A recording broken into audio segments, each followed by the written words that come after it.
Hi, everyone. This is the very first time I have gone live on YouTube on Eternal Life Plan. So bear with me. This is all new to me. Okay. One of the things that I wanted to share was last week I did a Facebook Live on my near death experience.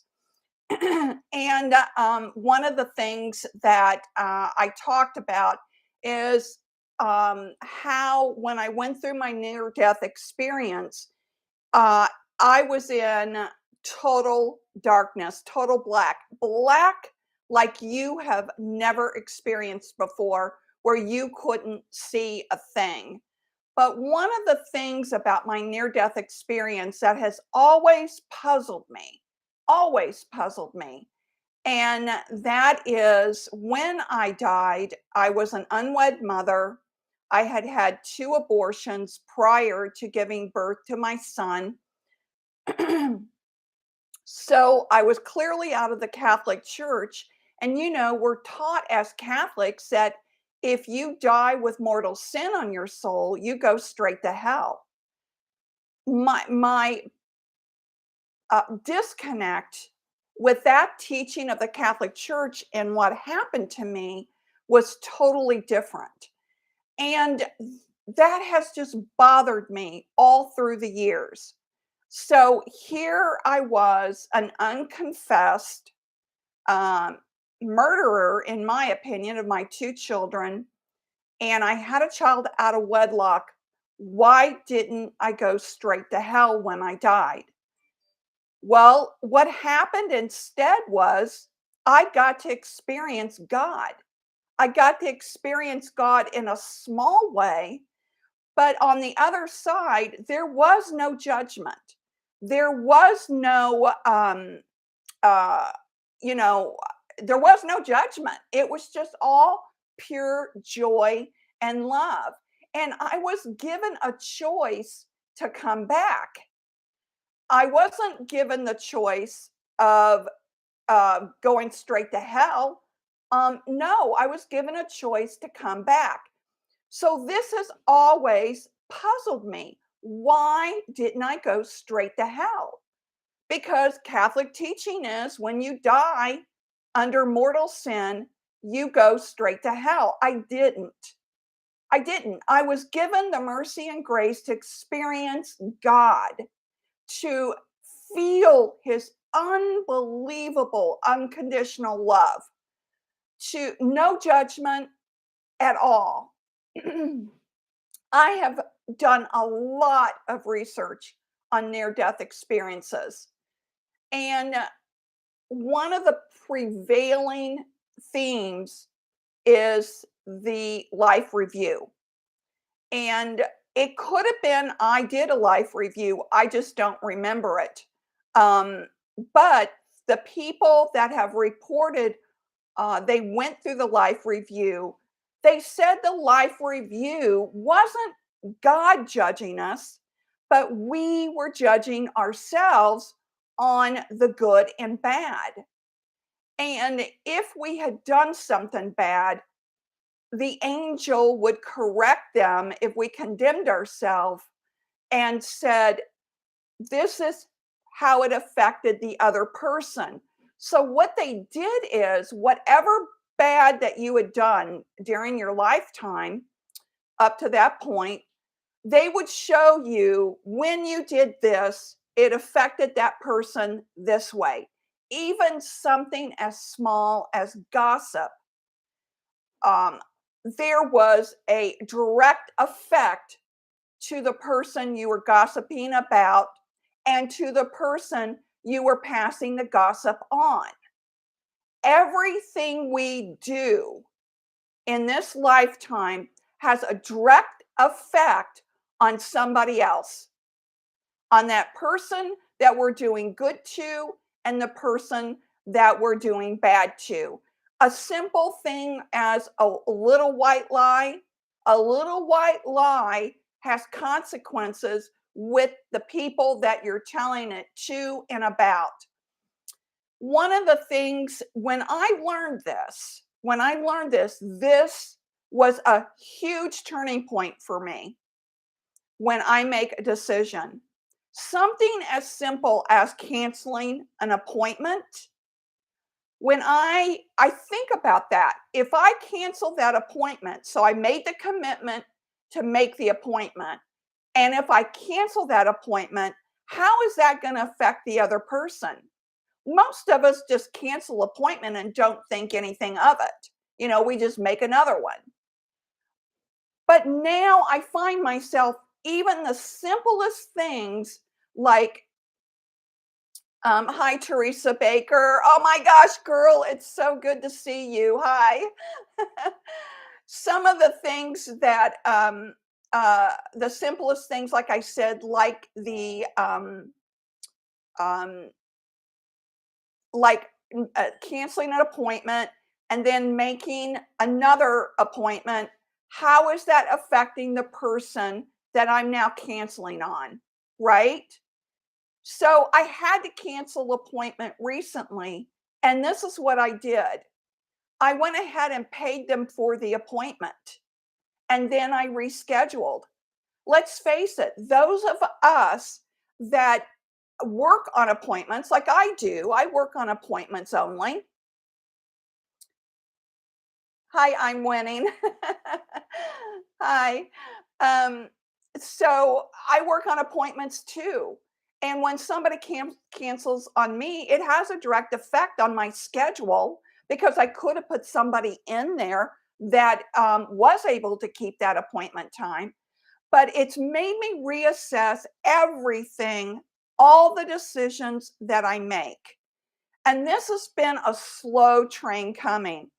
I've been in and out under a fog of depression for years. Um, at first, I thought it was because of the abortions. And when I went through Rachel's Vineyard retreats, and as a facilitator of Rachel's Vineyard retreats, I have slowly started to heal from those abortion choices.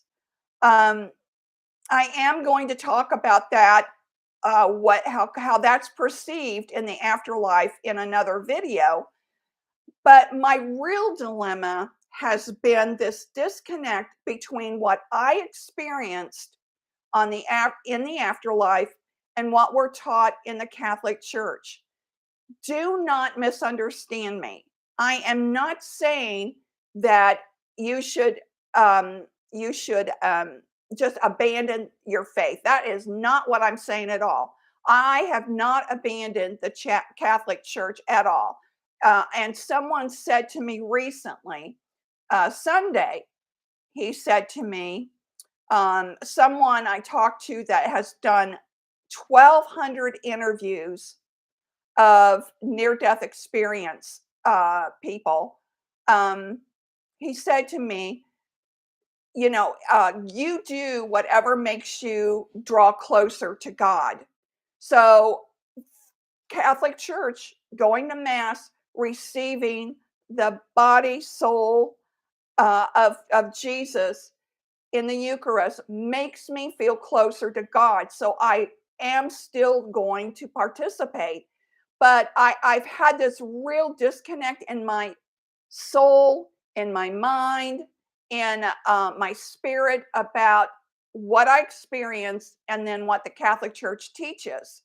I had a priest tell me once when I shared my NDE with him that it was my imagination. No, it was not my imagination. I get he probably didn't have the tools to advise me. I get that. But the truth of the matter is, I experienced it and I know what I saw. I know what I felt on the other side.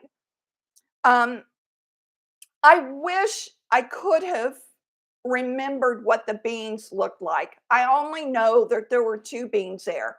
I think one was probably my guardian angel. That's what I'd like to believe, is that one was my guardian angel. But I do know this from listening to other near death experience stories that oftentimes when you have a near death experience and it isn't your time to die, you need to come back, that they will someone will greet you that you feel comfortable with. So I've read that a lot, and I've watched a ton of interviews on near death experiences. So I just wanted to jump on here real quick and just tell everyone that, you know, I died with mortal sin on my soul and I didn't go to hell. I think I've always thought um, our God is a God of mercy, a God of forgiveness. And the real lesson is um, we got to forgive ourselves too. We've got to forgive ourselves for whatever has happened in the past. The past is over and you can't beat yourself up over the past. You've got to live in the present. Prayer is so powerful. So that was the other thing is you have no idea how powerful your prayers are um, on the other side. They're so powerful. And looks like somebody else here jumped on and I can't see who it is. Sorry about that. Power Prayers are powerful on the other side. And I'm going to be doing more of these live videos down the road. I'll try to give you a heads up on social media. If you aren't following me, follow me on Facebook and Twitter, just under Eternal Life Plan. And don't get me confused. If you use my name, Christine Harrington, I also have a business account that's on Twitter, Facebook, YouTube, and all of that too. But I just want to explain to you a little bit of what has been going on with me. Um, the birth of my grandson was a small part of this catalyst, but this has been going on. Um, did you go to confession or had the intent to go to confession before your experience? No, no. I was out of the church entirely. I had not been to confession and I did not even, I wasn't practicing as a Catholic. I was living with my son's father. And I did not confess my abortions until 2008. My near death experience happened in 1992 when my son was born. I did not go back to the Catholic Church until 2008 because I thought I had been excommunicated from the church. So, no, I did not have any kind of a confession or ask even a simple um, confession to God after the abortions. I did not ask for forgiveness. I didn't talk to God back then. I had nothing to do with God. You could say I was living a very secular, atheistic life. So I'm winning. I hope that answered your question. Yeah, I did not go to confession and didn't have the intent to go.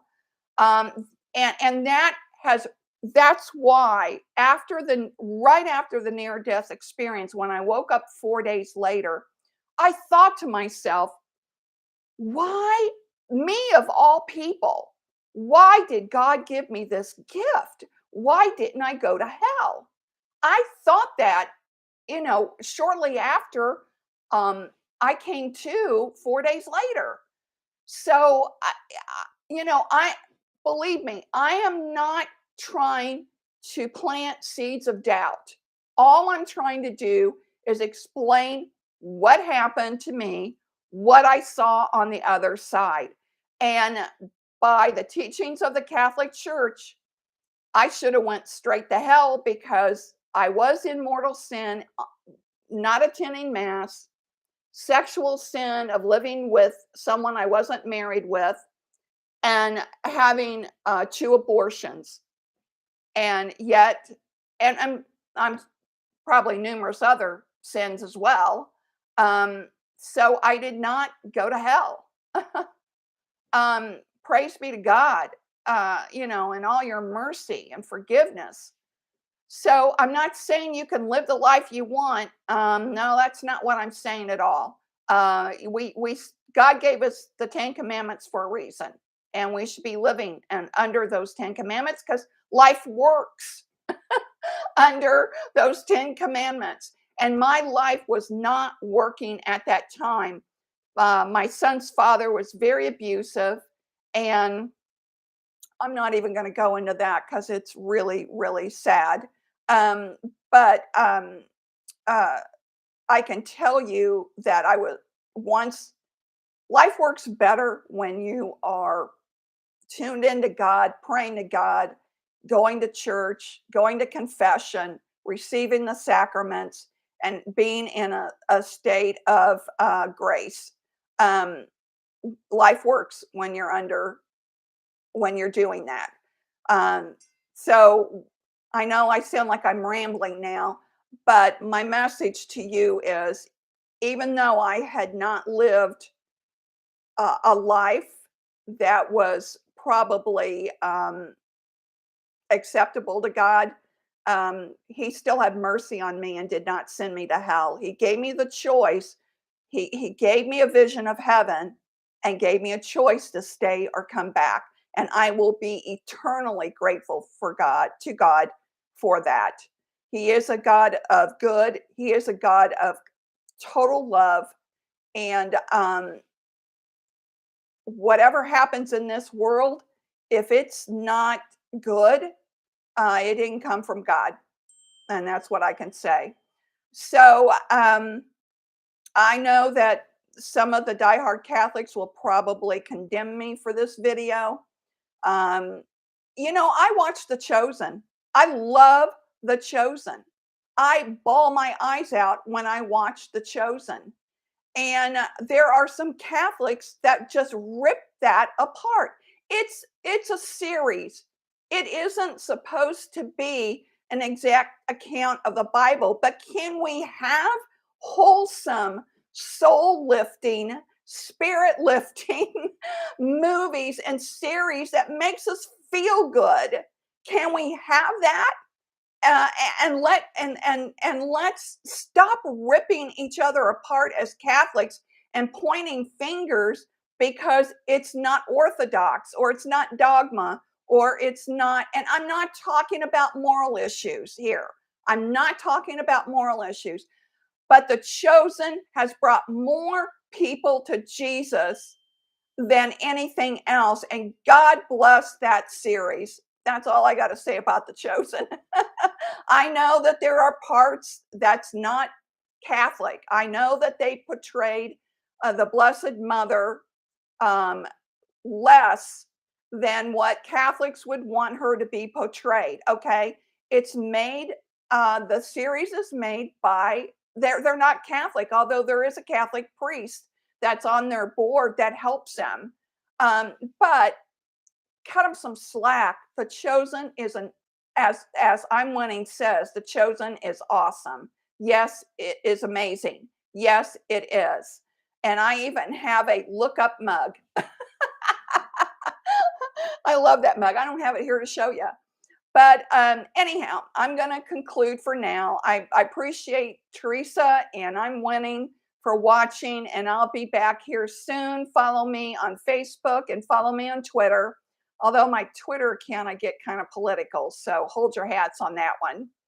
Um, yeah, Jonathan Rumi is Catholic too. That's right. He is. He absolutely is. Isn't that funny? James Caviezel in The Passion of Christ is Catholic too. And so's Mel Gibson. So, and everybody, and there's Catholics that are ripping Mel Gibson now, left and right, because he is not